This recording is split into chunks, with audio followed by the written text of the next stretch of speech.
Mark సువార్త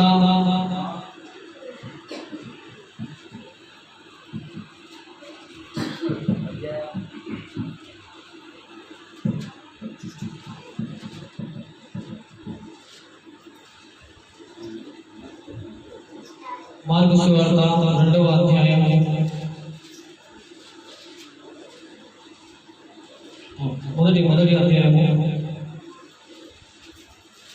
మొదటి అధ్యాయం 40వ వచనం. ఒక కుష్ఠరోగి ఆయన వద్దకు వచ్చి ఆయన ఎదుట మోకాలుని, నీకు ఇష్టమైతే నన్ను శుద్ధినిగా చేయగలవని ఆయనతో చెప్పి ఆయనను వేడుకొనగా, ఆయన కనికరపడి చెయ్యి చాపి వానిని ముట్టి, నాకు ఇష్టమే, నీవు శుద్ధుడవు కమ్మని వానితో చెప్పాను. వెంటనే కుష్టి రోగము వానిని విడిచెను గనుక వాడు శుద్ధుడాయను.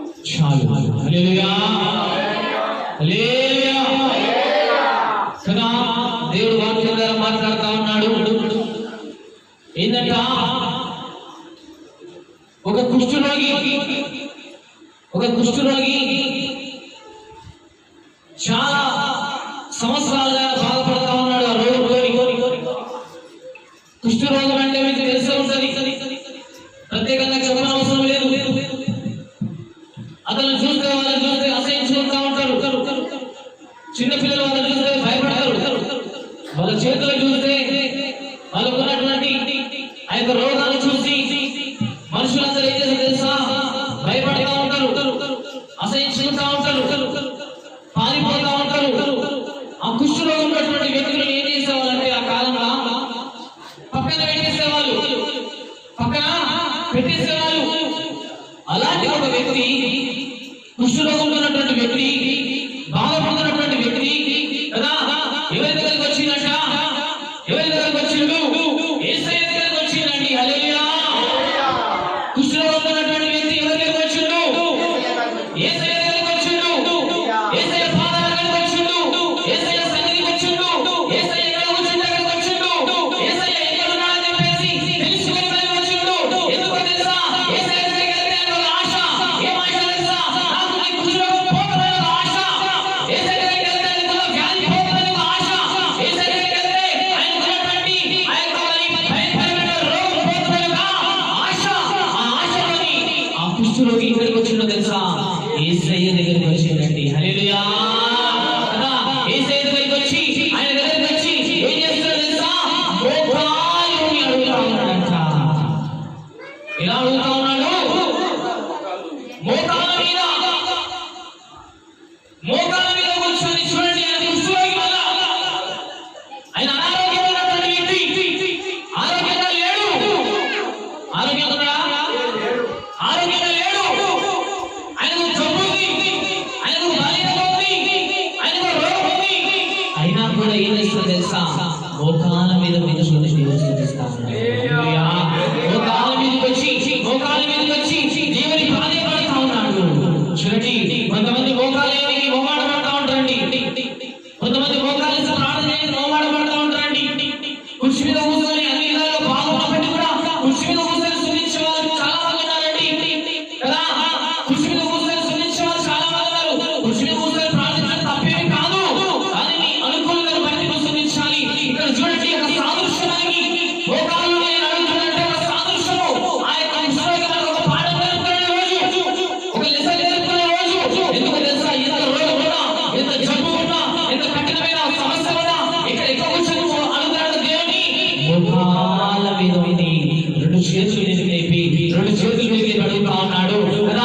యేసయ్య దగ్గరికి వచ్చి అడుగుతా ఉన్నాడు. యేసయ్య దగ్గరికి వచ్చి ప్రాధేయపడతా ఉన్నాడు. తండ్రి, కుష్ఠరోగంతో నేను బాధపడుతున్నా, నీ చిత్తమైతే నాకున్న ఈ రోగాన్ని నువ్వు స్వస్థపరుస్తావా అని చెప్పేసి. హల్లెలూయా. ఎంత దీన మనుషుగా అడుగుతా ఉన్నాడు. నీ చిత్తమైతే నన్ను స్వస్థపరుస్తావా తండ్రి? ఈ రోగాన్ని నన్ను స్వస్థపరుస్తావా తండ్రి?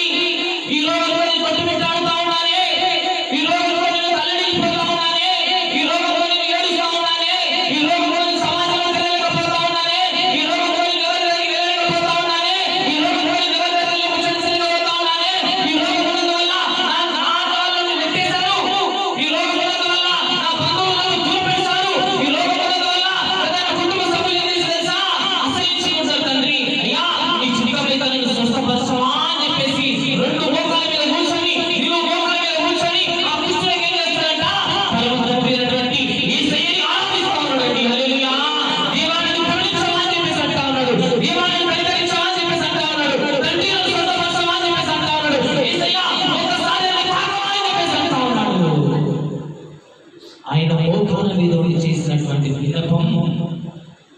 ఆయన మోకాల మీద ఉన్నటువంటి చేసినటువంటి విన్నపం ఎవరి దగ్గరికి వెళ్ళింది? యేసయ్య దగ్గరికి వెళ్ళి ఆయన చేసిన ప్రార్థన యేసయ్యకు మధురంగా అనిపించింది. యేసయ్యకు మనస్ఫూర్తి వచ్చేసింది. యేసయ్యకు ఆయన ప్రార్థన నచ్చింది. యేసయ్యకు ఆయన విన్నపం మెచ్చుకున్నాడు. మనం చేసే ప్రార్థన కూడా యేసయ్యకు నచ్చాలి. హల్లెలూయా. మన మోకాల ప్రార్థన కూడా దేవునికి నచ్చాలి.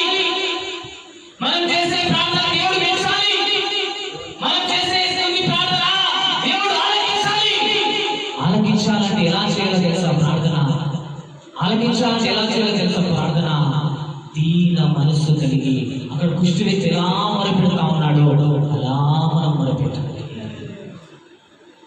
దైవాన్ని స్వస్థపరచమని చెప్పేసరి, తండ్రి నన్ను ఒకసారి ముట్టవా అని చెప్పేసరి, దేవా నీ చూపు నా పైన బయటడు చేయవా అని చెప్పేసరి దీన మనసు కలిగినది, వినయంతో మనసు పూర్తి అడగాలి.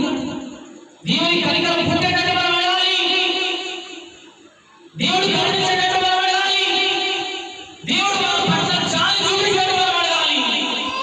ఆల్రెడీ ఆయన జాలి చూపించే దేవుడే, కానీ ఆ జాలి మనం ఇంకా తీసుకెళ్ళేటట్టు అడగాలి. ఆ కుష్ఠరోగి చూడండి ఎంత బాధపడుతుంటాడంటే ఒకసారి గమనించండి. ఒక కుష్ఠరోగి ఎంత కుమిలిపోయి ఉంటాడంటే ఆ కుష్ఠరోగి ప్లేస్ లో మీకున్న సమస్యలు పెట్టుకోండి. ఆ కుష్ఠరోగి ప్లేస్ లో మీకున్న సమస్యలు పెట్టుకోండి. ఆ కుష్ఠరోగి ప్లేస్ లో ఒకవేళ మీకు ఏ సమస్య ఉందో ఆ సమస్యలు పెట్టుకోండి. ఒకటే మళ్ళీ చేయాల్సింది ఈరోజు ఏదో తెలుసా? కుష్ఠరోగి ఎట్లయితే అడిగిండో, కుష్ఠరోగి దీన మనసు ఎట్లయితే అడుగుతా ఉన్నాడో, తగ్గించుకొని అడుగుతా ఉన్నాడు, కనికరంతో పొందేటట్టు అడుగుతా ఉన్నాడు, నన్ను కరుణించవా అని చెప్పేసి అడుగుతా ఉన్నాడు. అదే రీతి మనం కూడా ఈరోజు అడగాలి. హల్లెలూయా. ఈరోజు మనం మందిరానికి వచ్చినాం కదా, ఉదయం నుంచి ఇప్పటి వరకు దేవుని సన్నిధిలో ఉన్నాం. కానీ ఏదో దీన మనసు కలిగి ప్రార్థన చేస్తున్నాం. నీకే తెలుసు, దేవునికి తెలుసు, నీకే తెలుసు, దేవునికి తెలుసు. ఎవరైతే మందిరానికి రాదని అనుకున్నారో మందిరం రాదని ఏం చేస్తున్నాం? ప్రార్థిస్తా ఉంటాం. ప్రభువా ప్రభువా అని చెప్పేసి ఆ మృగోగాల ప్రార్థన దేవుడు ఆలకించడా ఆలకించడా ఈ ప్రార్థన బట్టే ఉంటుంది జవాబు. నువ్వు చేసిన విశ్వాసం బట్టే ఉంటుంది జవాబు. నువ్వు ఎట్లయితే ప్రార్థిస్తావో దాన్ని బట్టే ఉంటుంది జవాబు. ఆ పుష్పకి ఏం చేస్తుంది తెలుసా? దేవుని దగ్గరకు వచ్చి దీన మనసు కలిగి కనికరం కలిగి ప్రభువా ఒకసారి నన్ను తాకవా అని చెప్పేసి అంటాం. ఒకసారి నువ్వు దరిచేయడమా? నీ ఎద్దకు వచ్చానయ్యా నేను, నీ సన్నిధికి వచ్చానయ్యా నేను, నీవు తప్ప నాకు ఎవరిగా లేదు. నేను ఎక్కడెక్కడో వెళ్ళిపోయినా, ఏమేమో చేసినా, ఎన్నెన్నో పనులు చేసినా, ఎన్నెన్నో వైద్యాలు స్వీకరించినా, ఎన్నెన్నో మందులు వాడినా, అయినా కూడా నాకు ప్రయోజనం లేదయ్యా. ఇక నాకు ఉన్నటువంటి ఆధారం ఏదో తెలుసా? ఒక్కడివే నాకు ఆధారం. మనకు ఆధారం ఎవరు? యేసయ్య మనకు ఆధారం. ఒక్కోసారి మనం కూడా ఏమైనా తెలుసా? దిక్కులేని పక్షిలాగా అయిపోతా ఉంటాం. ఒక్కోసారి మన జీవితం కూడా అయితే కదా దిక్కులేని పక్షిలాగా అయిపోతూ ఉంటుంది. పట్టించుకోలేని పక్షిలాగా అయిపోతూ ఉంటుంది. ఏడుస్తూ ఉంటాము, కానీ నా దగ్గరకు వచ్చి మాట్లాడేవారు ఎవరు కూడా ఉంటారు. కుమిలిపోతా ఉంటాము, కానీ మన దగ్గరకు వచ్చి ఆదరించే వాళ్ళు ఎవరు చూడతారు. అంటే నలిగిపోతా ఉంటుంది, మన దగ్గరకు వచ్చి ఓదార్చే వాళ్ళు ఎవరు చూడతారు.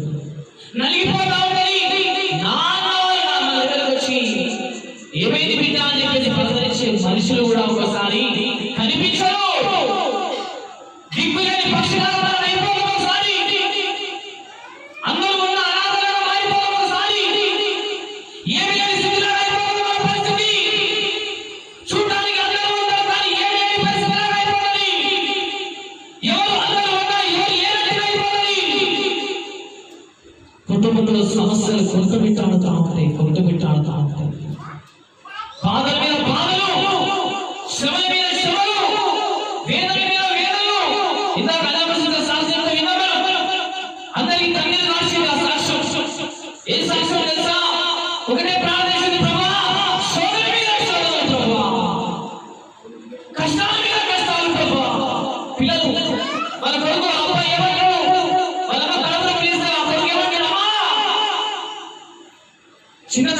నాన్నను కోల్పోయామమ్మా. చిన్నతనంలో మా తండ్రి దూరమైపోయామా. ఉన్నావు నాకు దిక్కేవాడు నువ్వే అమ్మా. నేను కాపాడుకుంటామా నేను. చూడండి అవేమంటుంది సమస్యల మీద సమస్యలు. అప్పుడు దిక్కు ఎవరై ఉన్నారండి? అప్పుడు దిక్కు ఎవరై ఉన్నారండి? యేసయ్య దిక్కుగా నిలిచాడండి. హల్లెలూయా. కదా చుట్టాలు బంధువులు రక్త సంబంధులు నాయకులు స్నేహితులు ఎవరు ఉన్నా కూడా పనిచేసినా ఈయన కూడా పనిచేయలేదండి.